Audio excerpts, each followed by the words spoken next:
We are back this week with part 2 of Redefining the Autism Narrative with two adult self-advocates on the autism spectrum, Kieran Rose and Virginia Spielman. We spoke last week about going from a deficit lens towards a well-being and neurodiversity affirming lens.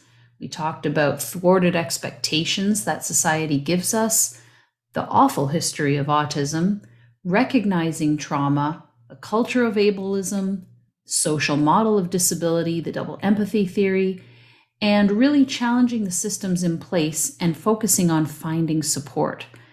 This week, in part 2, we're going into some of the more specific experiences of autistics. And the three of us will speak to our neurodivergent experiences growing up and some of the things that happen and ways to appreciate the autism experience.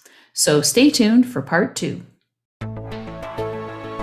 You're listening to Affect Autism, where affect is the #1 tool we use in supporting child development through playful interactions. When, everyone around us is telling us things are supposed to be this way and that way, and you referred to that earlier, that causes kids to mask a lot. So again, maybe we're talking about children who are otherwise blending into the crowd, because this may not be as much an issue with children who have more severe disabilities that are visible, who stand out from the crowd. But some of the people on the spectrum that are like sort of invisible disabilities, and they're masking, and I'm reading about a lot of this, and I relate to it too. Like if I didn't fit in with my peers, I would, you'd pretend that you agree with them, or you go along with things that you might not necessarily agree with to sort of fit in with the crowd. But more specifically, let's talk about this topic of masking in autistics and how harmful it is to them doing this over time, and how draining and tiring it is. Right, this is where I have to rein myself in, because I will talk about this for hours. Masking is a trauma response. That's what we're looking at here. So when you look at the research narrative and the kind of the cultural narrative around autistic masking, it's about fitting in, and it's about us wanting to be like neurotypical people and blending in that kind of regard. But actually, a lot of the work that I've done has flipped that on its head, because it's about projecting an acceptable version of ourselves, however that looks to the people that are around us. And that can actually change dependent on who we're with. There is an element of masking which is completely a human behavior, which is context switching, where everybody acts a little bit differently around other people, around different people. Like with our parents, we're different to how we are with our friends and with our children and so on, and our colleagues and whatever. But then you have to take that and kind of add rocket fuel to it to get to the kind of perspective of autistic people masking and neurodivergent people masking generally, because this isn't, and non-neurodivergent people, because this isn't just about autistic people. This is a marginalized behavior. So any group that is marginalized has to adapt in order to survive, to make themselves appear less of what marginalized them. So they project less of what makes them marginalized. And autistic people do that as well. So it's around a lot of suppressing the way that we need to communicate, suppressing our behavior, suppressing our sensory responses, suppressing our interests, suppressing everything, really. And then on top of that, there can be elements around things like fawning.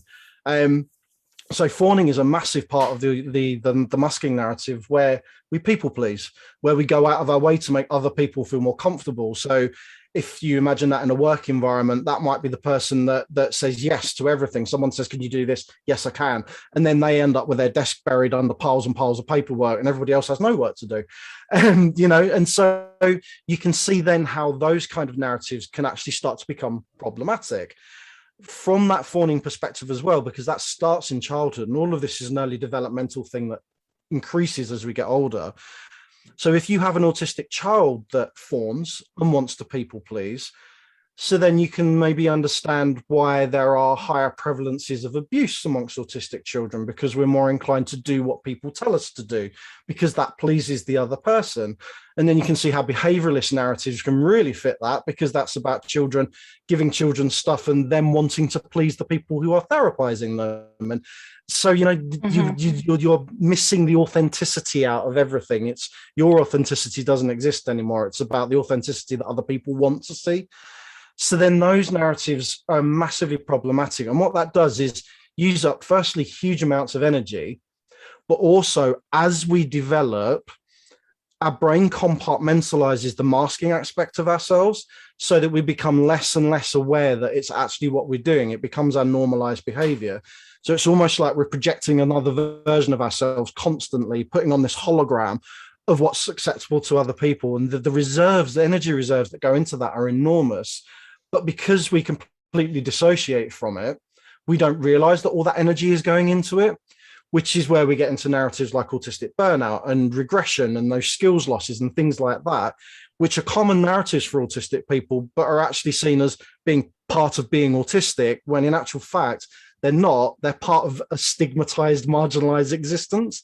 So it's another one of these huge topics, but one that's absolutely worth exploring, because so many parents who have autistic children, even though we know now it's genetic, that's pretty much a given. It's like, the research is pointing to something like 70% genetic now. So, we know it runs in families. We know there's hereditary natures to it. But yet many parents of autistic children don't realize that they themselves are autistic, because of the narratives that we're told that autism only presents in a certain way, and then masking feeds that narrative. So again, it's so huge. It's another massive one that I'm just sure Virginia will want to pick apart and tease apart there. I can see us smiling. Also, there's no definitive measure of are you autistic or not. It's not like you take a blood test and, whoa, you're autistic, you're not, negative, positive. Yeah, it's very subjective. Yeah, because it's subjective and it's such a spectrum. But even part of that, when if you look at that narrative around the kind of spectrum, all human beings are individuals. We all present in certain ways depending on a massive collection of different things that go on in our lives that form our identities. So when we come even to the notion of the spectrum, even that is really kind of a medicalized view of being autistic. It suggests that there are certain presentations of being autistic, which we know isn't true. Because it's all built on individuals and individual disabilities and individual life experiences and all those kind of things that all intersect together to create who we are. And when we try and compartmentalize these things, all we do is make a mess. And then all we do is give a reason for kind of tick box support exercises and tick box therapies and things that work in particular ways geared towards a certain presentation of being autistic that doesn't exist in the first place. So there's so much there. So I think we come back to this medical model piece, right? Yeah. Which, if we go back to the report that you got about your son, where the evaluator said, I found this child hard to assess, that's medical model speak, right? Like when you go to the doctor and you say, I'm really, really tired all the time and I don't know what it is. And they look at everything and they can't figure it out. They go, oh, you've got chronic fatigue syndrome. And you go, yeah, I think I just told you that. And then they go, here's your diagnosis, and you go home, and then you go and you say, look, my bowels are really reactive. I've got these really reactive bowels. I don't know what to do. Imodium is, oh, you've got irritable bowels. Yeah, I think I just told you that, right? Like and like your mental health, look, we've tried every pharmaceutical, we've tried every approach. Your new diagnosis is resistant to treatment. So like we're confused, so we just say you're too hard a human. And so you sort of have this like that, we just keep coming back to this like this medical way of seeing things, which speaks to there being one right way to be human. And and then and absolutely informs the design of most therapies for neurodevelopmental differences. And so masking is taught indirectly but it's also taught explicitly, because we ask you to stop pacing or stimming or making the irritating noise to get the reward, to be accepted, to be allowed to participate, to be pulled out of your timeout. If your mask isn't on, then you can't participate and you won't get the reward. And in fact, we're going to even take away the things that are going to regulate you, and we're going to remove your recess and this and this and that. And so, I just feel like a lot of this conversation keeps coming back to this medical model where we're pathologizing differences through a deficit lens. And if medicine can't fix it, it's unfixable, which is nonsense, and so and that's how we perceive a lot of things, in our neurodivergent family members and peers, as for example, some of the goals that we set for our children. So engaging in non-preferred tasks is a goal that Kieran knows I get very angry about all the time, because it's a nonsense goal. Who in the world would pay money to go to a therapist who's going to make them engaged in non-preferred tasks? No adult would consent to that, and yet we submit our children to it all the time. Adjusting conversation topics to be socially acceptable, and then you come back to this double empathy problem. Socially acceptable to who? Yeah, who gets to decide that? Whose convenience is this about? And this is where we come into this topic of monotropism, where we have individuals and across the lifespan with intense interests who can focus and demonstrate wonderful attention and achieve amazing things, but because we've decided it's a pathology, it doesn't get called a special interest. What's the deficit label? I forget now. But special interest almost has a negative valence to it nowadays. Oh, it's his autistic special interest. He's been stimming on dinosaurs for years. We're trying to get him to stop, and it's like, well, maybe he's going to be a paleontologist before he's 11, And so there's this, it's just very, I just think it's so interesting that so much of this comes down to deeply embedded ways of thinking about being human. Mm-hmm. And the people who challenge this the most, I think, are neurodivergent, and I think we really need them. Otherwise we're going to get stuck. I'm the type of person who tells stories with every detail ever, and so people are always saying, get to the point. My brother laughs lovingly with me, like, okay, is this going to be one of your 35-minute stories? And and I have very vivid memory of going to see my first movie as a child. I think my aunt or somebody took me to see this movie. It was some Raggedy Ann movie or something, and that gives away my age. And then I came home and my mom said, "How was the movie?" And I described every detail with this great excitement and then this and then, and I remember her saying, okay already, I get it. And sort of walking away and like being like, oh, okay. Having that like, oh, and, I think now when I hear my son talking about stuff that he loves, like, even if I'm, not totally understanding everything he's saying, I make sure that I'm like, wow, that is so cool. That's awesome. And I can see how much you love that, because I remember how awful I felt when, people didn't care to you ask me a question and then you don't care about the answer. Now, I also understand as an adult, if you go on and on and on and on and on and on and on, people are gonna be like, okay, wrap it up now. But is that monotropism? Karen, go. You are describing monotropic communication. Yes. Okay. So amongst autistic people, the intent of communication is sometimes a little bit different, because actually it's around the exchange of knowledge and information. So when you look at communication styles amongst what a term, I don't like the word neurotypical because I don't think there is such a thing as neurotypical, but generally in society, the way that most people converse, it's around talking about things that really lack substance. Talking about the weather, or talking about who did what down the street with the next door neighbor's cat, or what, all those like social chit chat things that go on. So when you look at how autistic people tend to communicate, whether that's people who communicate through their voice or people communicate through text, it tends to be information exchange, and it tends to be kind of, well, the term that we use is monologuing, which is actually a deficit-based term within itself. It's about, taking control of the conversation, and you're the only one speaking and you're commanding the stage and everybody has to listen to you. When in actual fact, it's not about that at all. It's about the process of information and the process of your sensory system as well. So the word monotropism, what it actually describes is attention. And the theory of monotropism, which was derived by autistic people, comes from the use of attention tunnels. So it's not just about what are termed special interests, but it's about what has your interest at any given moment.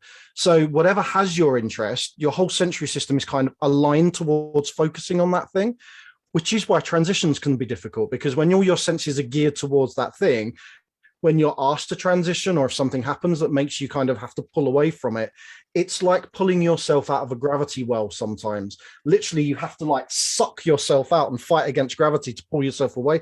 That could be when you're doing the washing up. You could be so focused on the washing up that everything that goes on around you is not interfering with you until it does. And then that can really dysregulate you. That can make you cross. It can make you snappy and growly. And then there are a whole other big words that we could be talking about, which make that even more problematic, but we probably won't go into now because we haven't got time. But, so those are the kind of narratives that we're dealing with when we're autistic. And this also applies to ADHD people as well, who also have attention tunnels like that and communicate in that kind of very similar way. And when you're on the receiving end of that, when you're a non-autistic person or a non-neurodivergent person on the receiving end of that communication, because it's not your natural communication style, you can get bored easily. You don't want to hear about this thing going on for 5 minutes, about this thing that you're really not interested in, or, you don't hyper focus on certain things all the time. You can move your attention around quite easily around lots of different things. So that can become a problem for you.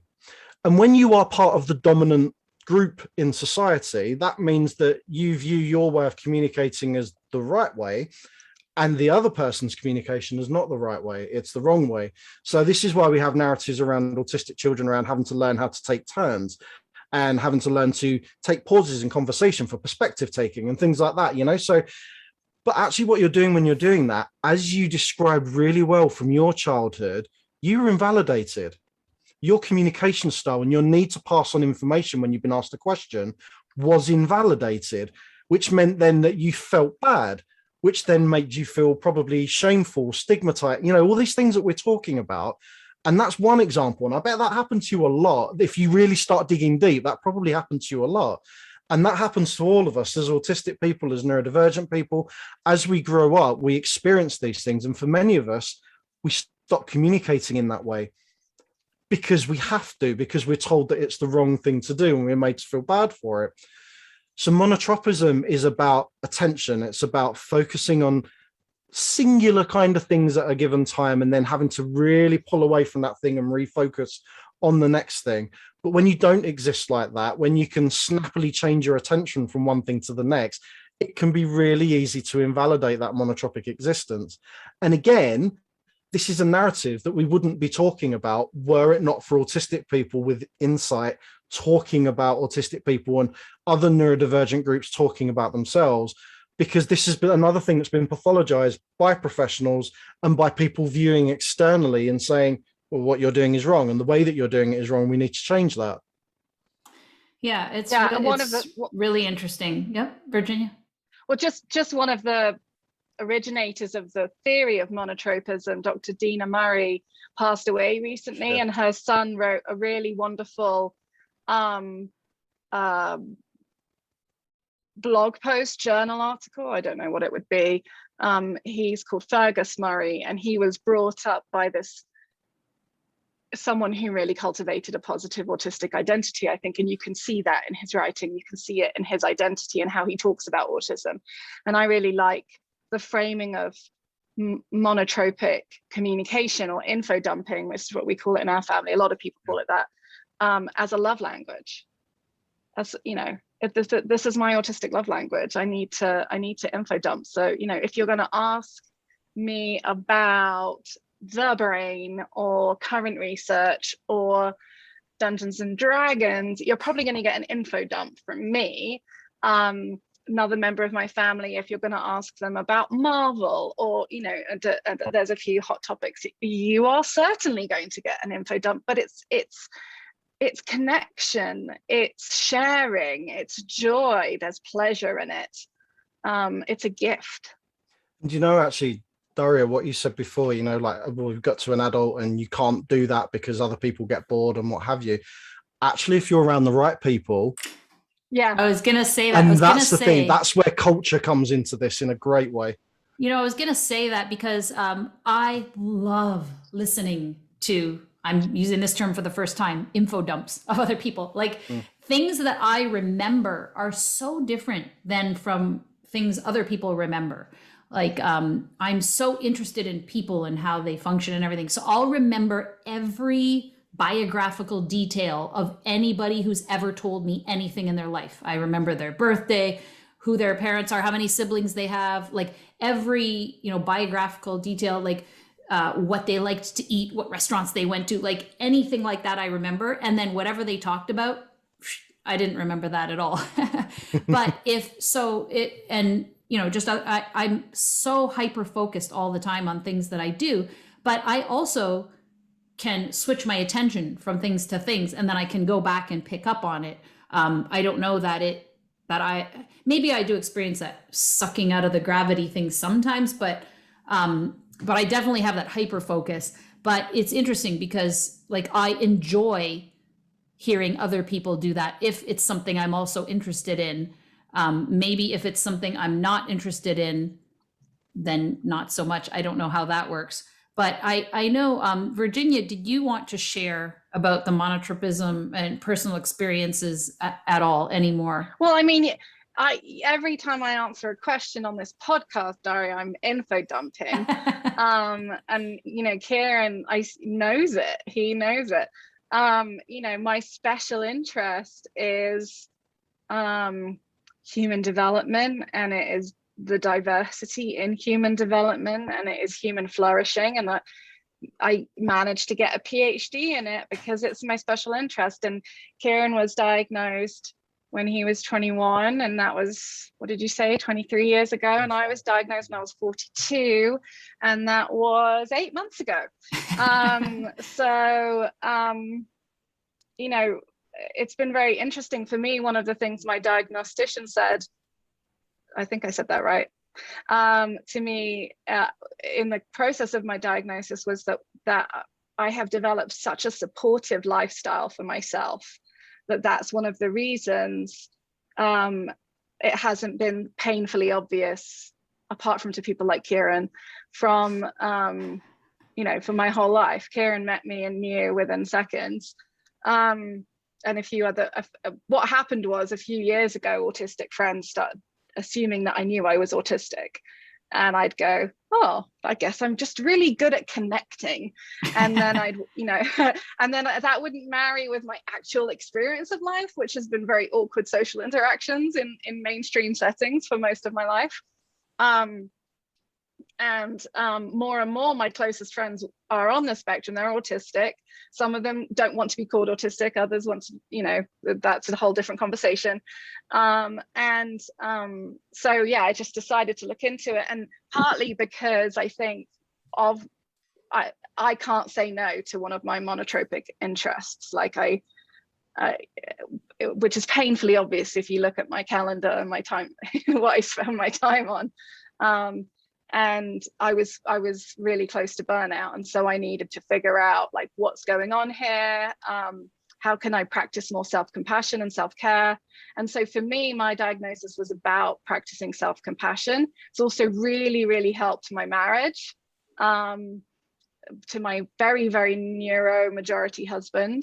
And some of my friendships as well, with friends who we just spent some time with, some of our dearest friends, and a few days after they'd gone, one of my children who's neurodivergent said, I didn't know that like really neurotypical people existed, but I guess they do. And, you know, with the pandemic and everything, like we've just been in this bubble. And so, you know, figuring out, you know, how to do these different interactions and things like that. I like what Kieran said. He talked about context switching. I think the maladaptive version of that is code switching, which is what you have to do when you're marginalized and you need to fit in. And I'm trying to learn how to context switch and not code switch now. Does that make sense? So I'm trying to figure out how not to put my mask on and suppress and those sorts of things as an act of self-care.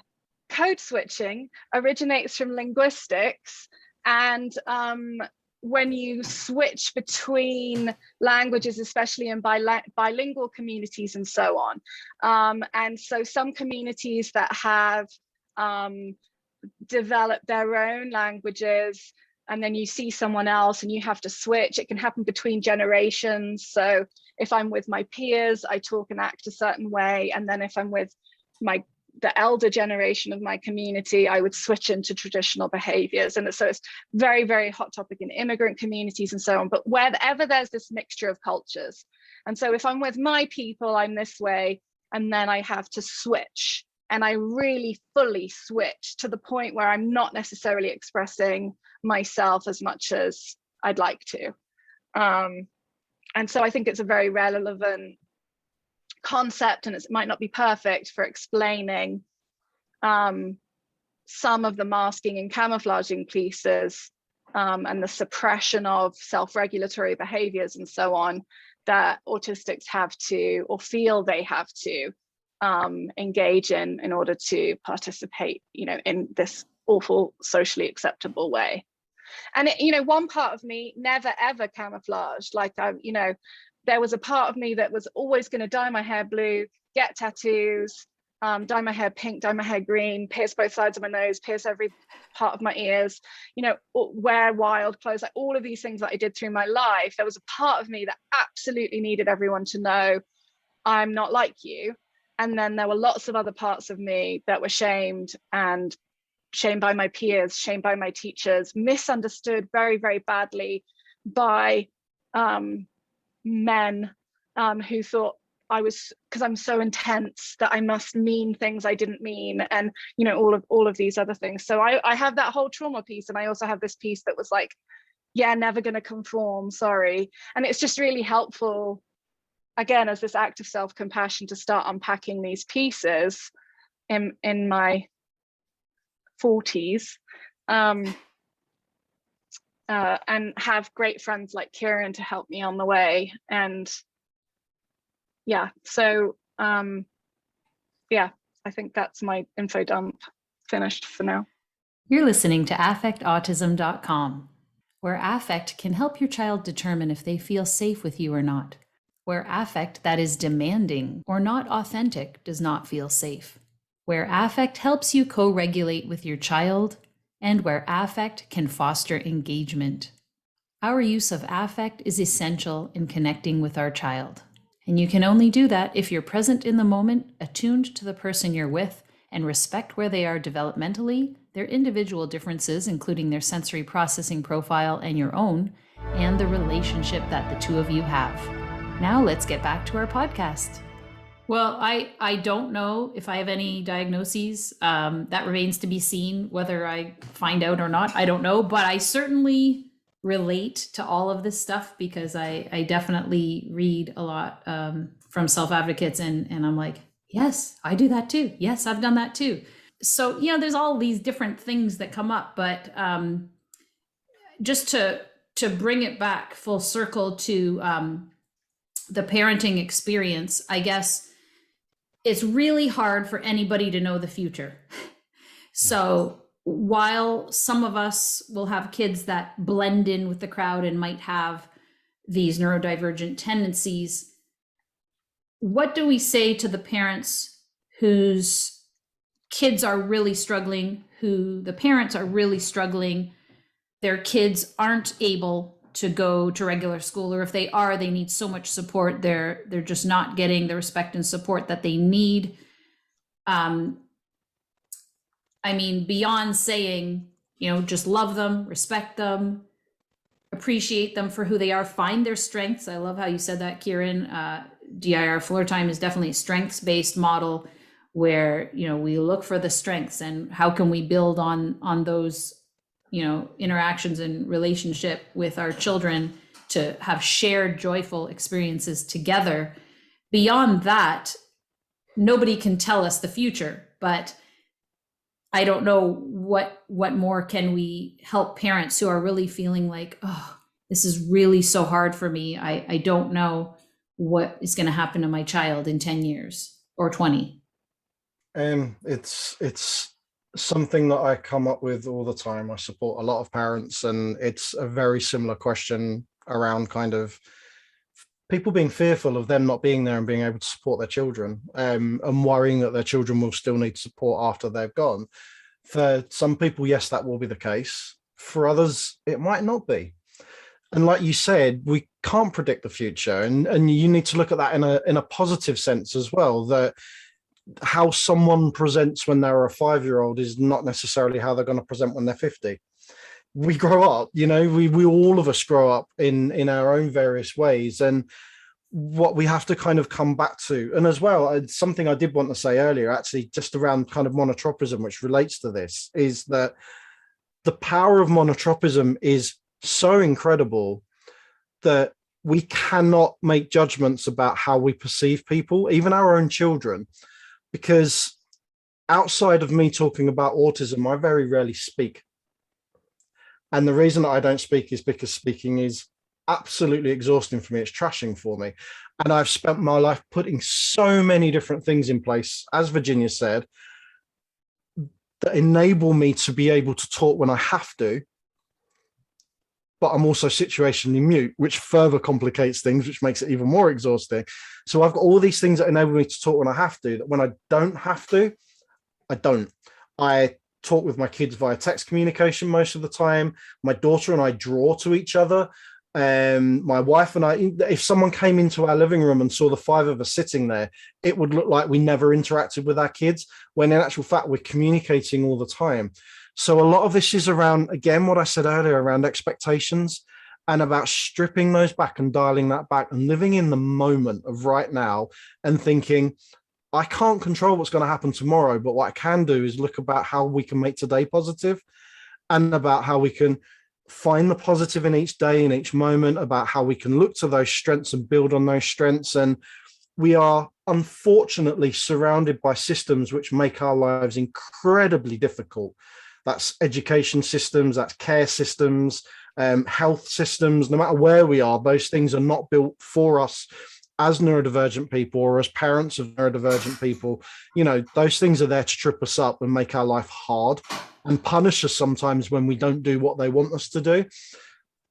That's the world that we're living in, and that's what we're trying to change. And none of us can change that overnight. That's a long-term process.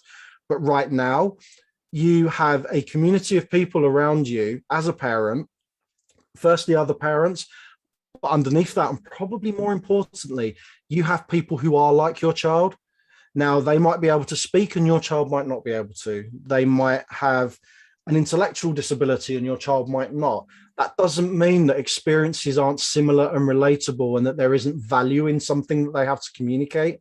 So there is something to learn from everyone, and it's just about respecting that, respecting yourself, and giving yourself the time to take in what other people are telling you, which is hard because parents also have internalized ableism, and, you know, because of the conditioning that happens around us. So again, a lot of this is about time and patience, breathing, and just taking what's useful and using that.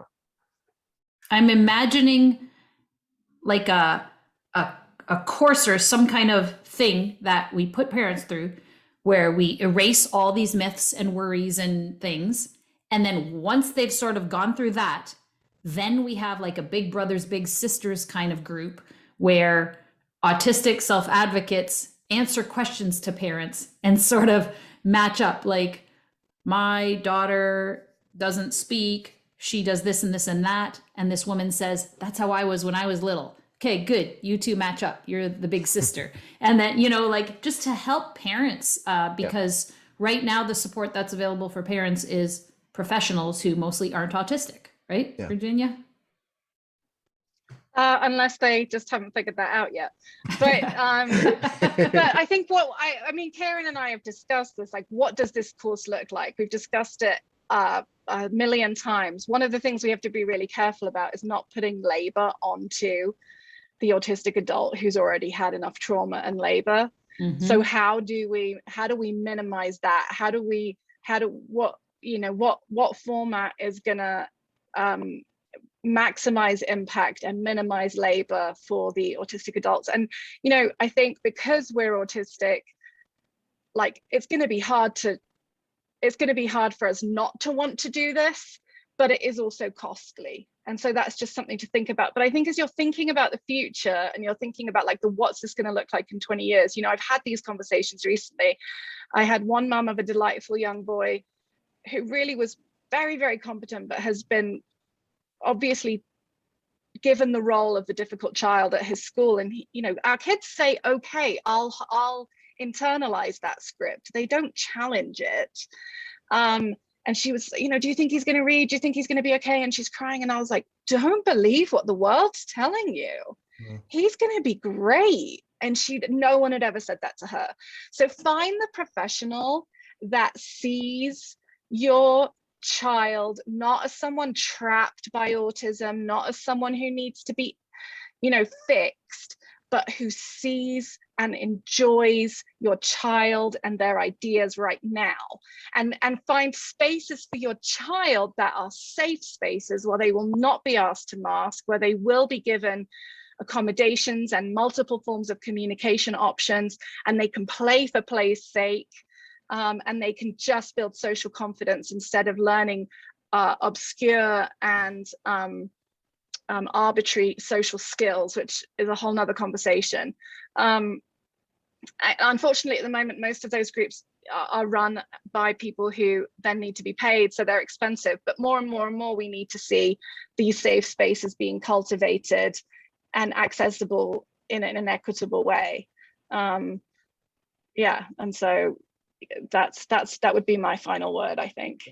I mean, even the course that you described there are autistic people who are putting together courses like that and creating those spaces around. This is something that I've done. The big course that I mentioned earlier, that I run it 3 times a year.